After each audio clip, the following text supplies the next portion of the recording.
We have a couple questions on Nano-X imaging. It's up 24% today on a FDA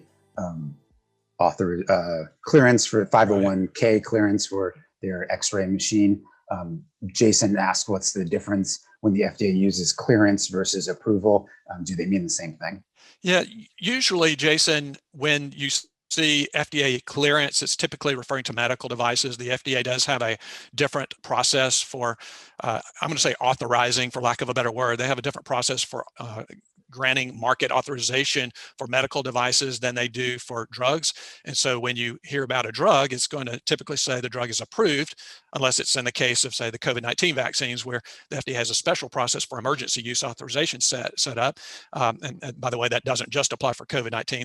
That's a process that was already set up. But when you see medical devices, which in this case, Nano-X has what could be a game-changing X-ray device, they receive clearance from the FDA instead of approval. But essentially, the end result is the same. It means that they can market the drug in the market the product rather in the United States.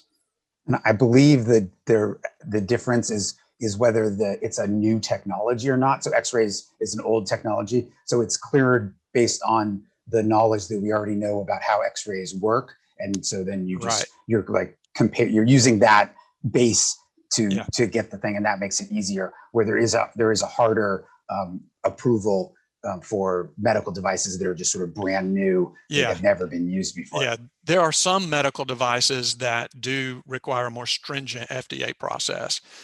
In this case, the 510(k) clearance, a lot of medical devices that aren't, like you say, Brian, aren't breaking 100% new territory will just compare themselves against some existing technology to get cleared.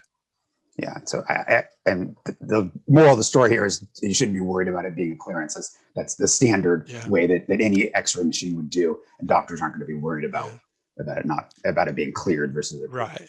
Now, this is one of the of Nano-X's systems. They are planning, from what I understand, the company plans to file for FDA clearance for another device later this year, and that second device is the one that they really are banking on for massive commercial globalization. Although they still think they hope to ship as many as 15,000 units of this initial system over the next few years. So this is really big news for Nano-X for sure. I was kind of a little surprised at the 24% jump, just because it seemed to me that it was almost a foregone conclusion that they were going to get clearance. So I'm a little surprised at the valuation, but I haven't really followed the company that closely in terms of its valuation to see if it was down, previous to this. We're just making up some ground here. Yeah, the stock actually jumped higher in earlier trading and then gave up some of the gains, but it's still up quite a bit.